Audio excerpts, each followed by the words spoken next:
Hey there. If you're watching this, it's probably because you're a BCBA who's doing everything by the book, and yet somehow supervision still feels like a grind.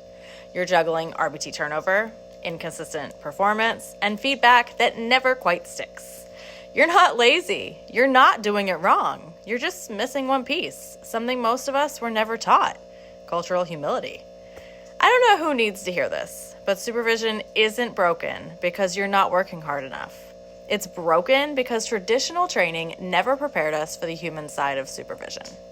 We learned how to track data, write behavior plans, and cite that ethics code, but not how to build trust, how to adapt to someone's lived experience, or how to create a supervision space where people feel seen.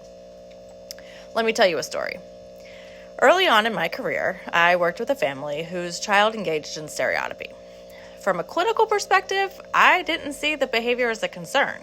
It wasn't interfering with learning, safety, or daily functioning, so I didn't prioritize it. But every time we met, the mother brought it up, and every time I explained why we didn't need to focus on it. I gave her all the clinical reasons. It wasn't harmful, it didn't need to be changed, and suppressing self-stimulatory behavior without justification could be unethical. I thought I was helping her understand our clinical approach. Then one day, everything changed.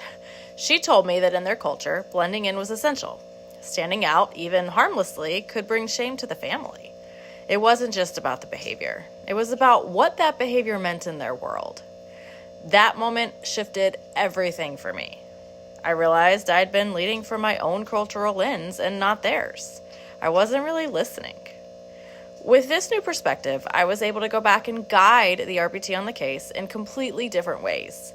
One that helped her understand not just what we were doing, but why it mattered to that family.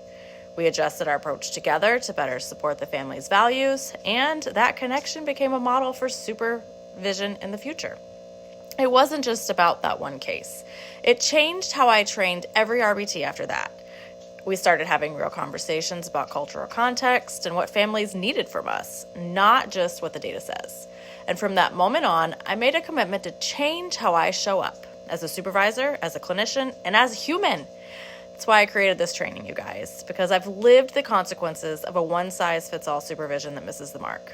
This isn't about adding more to your plate. It's about making what you already do actually work. This training is a 2 ETHICS CEU experience that gives you a framework for culturally humble supervision. Inside, you'll learn how to build psychological safety so feedback actually lands, spot and address blind spots that are holding you and your RBTs back, adapt supervision so that it supports the individual instead of squeezing them into a mold, and you're going to learn how to do it without sacrificing your time, ethics, or standards. This training is for supervisors who care deeply, who know there's something missing but can't quite name it, who want to lead in a way that's not just effective but impactful. Because when supervision is rooted in cultural humility, it stops being exhausting and it starts becoming transformational.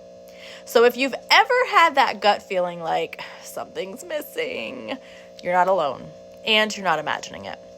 You've just never been given the tools to do it differently. Click the link below to get instant access. You'll earn 2 ETHICS CEUs, but more than that, you'll walk away with a mindset shift, a way of leading that will transform your supervision, your relationships, and your outcomes. Let's build a new standard for our field together. One moment of cultural humility at a time. I'll see you inside.